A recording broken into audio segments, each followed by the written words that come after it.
Hi everybody and welcome to my August 2014 video game pickups. I have 6 games here, not very many I know compared to my previous videos, but what I've lacked for in quantity I've definitely made up in quality. So I've got one PS1 game, one PS2 game, 2 PS3 games and 2 PS4 games. It would have been 3 PS4 games, but I sort of changed my mind on one at the last minute. But I will probably be getting it in September, because the only game that I'm sort of definitely buying in September is Destiny. And other than that, I'm not really looking at anything else right now. But anyway, let's get started with the PS1 game. And I actually found this in Oxfam for £1, if you can believe it. And that is Theme Hospital. Now, I actually owned this game on the PC when it first came out, and I absolutely loved it. It was actually my favourite sort of theme game. Like, I know a lot of people like Theme Park as well, but for me, this was the one that I really enjoyed the most. Basically, you take control of certain hospitals, and you have certain objectives that you have to complete in order to make it to the next level. And it starts off okay, but it gets really, really tough later on. And it has really, really funny dialogue, especially from the secretary, which is quite amusing, and the sort of diagnoses of certain patients. Like, you'll have patients who have like really big heads, like gigantism or whatever. And the music is fantastic as well, really, really catchy. I even put one in my music playlist, video game music playlist recently. And it's a really, really good game. I haven't played this version, but I'm hoping it's close enough to the PC version. I know, I understand there's going to be loading times and whatever, but that's fine. And next is the PS2 game I bought for this month, and that is Castlevania Curse of Darkness. Now, I have been playing through the original Castlevania, which is called Lament of Innocence, I believe, although it was just called Castlevania over here for some reason. I don't know why. And I haven't really played. I've just been sort of testing with this game to see if it works, because the disc was quite scratched up, and I had to go to games to sort of get it resurfaced. And testing it again, it doesn't play too badly now. So, but yeah, I haven't played it because I haven't beat the first one. And when I do that, I will play this one. So, okay, the PS3 games. The first one I got is Batman Arkham City. This is the Game of the Year edition, and it is Arkham City and all the DLC content, including Harley Quinn's Revenge, which is the standalone story DLC. And I really, really enjoyed Batman Arkham City when I first played it on the 360. But I wanted to get everything together on one disc, and I decided to trade my 360 copy in and get this one. So I haven't really played too much of it, but it seems fine. So it's one of my favourite games of the last generation. I can't really decide whether I like this or Arkham Asylum, because I'd say this game definitely got the open world right, and also the boss battles were really good compared to the original. However, I do like the Scarecrow segments from Arkham Asylum, and also the very sort of dark claustrophobic feel to Arkham Asylum as well. So, but yeah, I like both personally. So yeah. Next up, we have Tales of Exodia 2. This is the day one edition, and this comes with a audio CD. So I'm just going to open that up. Just one moment.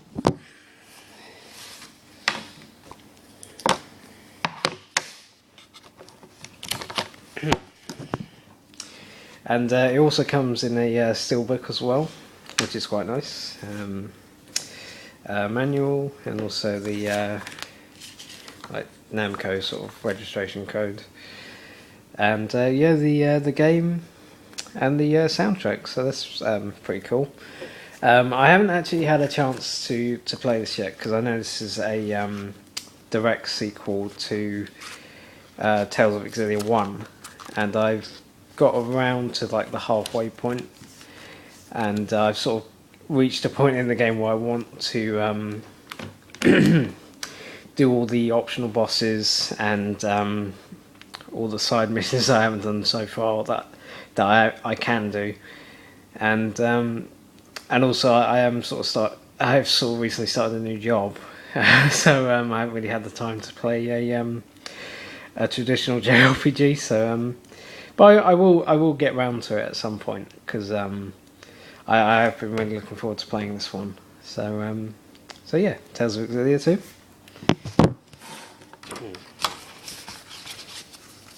Just popping that back on the plastic cover there. And finally, the two PS4 games. The first one you've seen before in a couple of videos I've uploaded, and that is The Last of Us Remastered. And yeah, I absolutely love this on PS3, and I love this even more on PS4, because it has, again, like Arkham City, it has all the DLC that's been released all together on one disc, which is fantastic. And yeah, I love the main campaign, I love the Left Behind DLC, and for the first time I had a chance to play the multiplayer as well, and I'm having a blast with that, playing with friends. I didn't expect it to be that good, but yeah, it has an interesting twist to it, how you pick like the hunters or the fireflies, and you have to get a certain amount of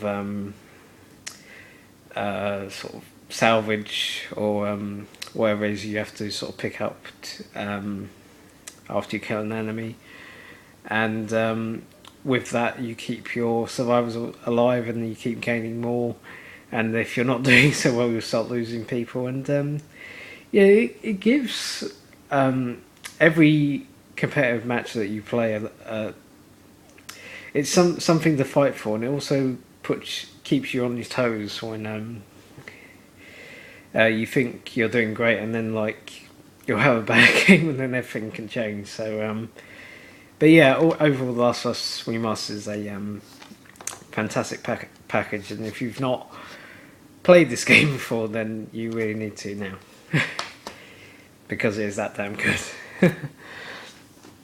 And finally, the last game I'm going to show you is Plants vs Zombies Garden Warfare. Now, I actually had a game gift card for this, and I went out and basically paid for this, like, with that gift card. Plus, I also bought Oddworld New and Tasty on like as a digital download, and yeah, I absolutely adore this game. I will say that the £35 sort of price point is a little bit too much. I would say if it's £25, then it's definitely worth it, because it's the Plants vs Zombies universe, but with elements of games such as Team Fortress 2, Battlefield, Call of Duty, Gears of War, like any sort of like Halo, any sort of competitive multiplayer game.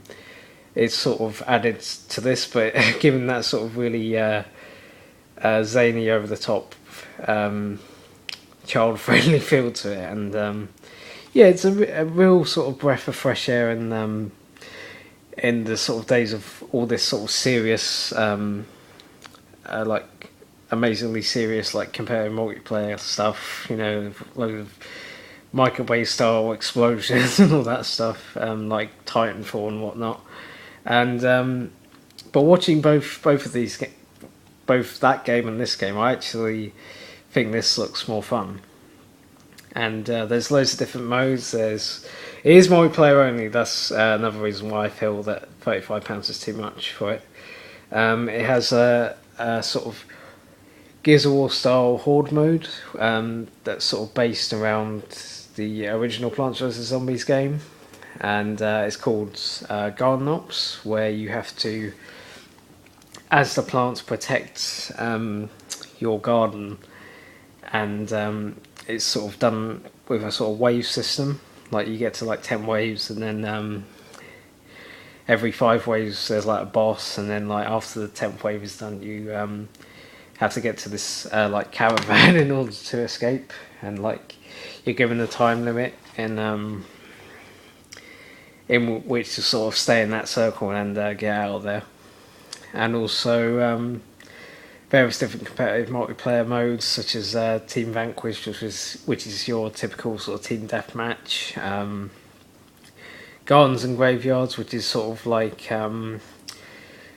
rush mode in Battlefield, where although you don't have to like plant a bomb or anything, you just have to get, like, as the zombies, you have to take control of each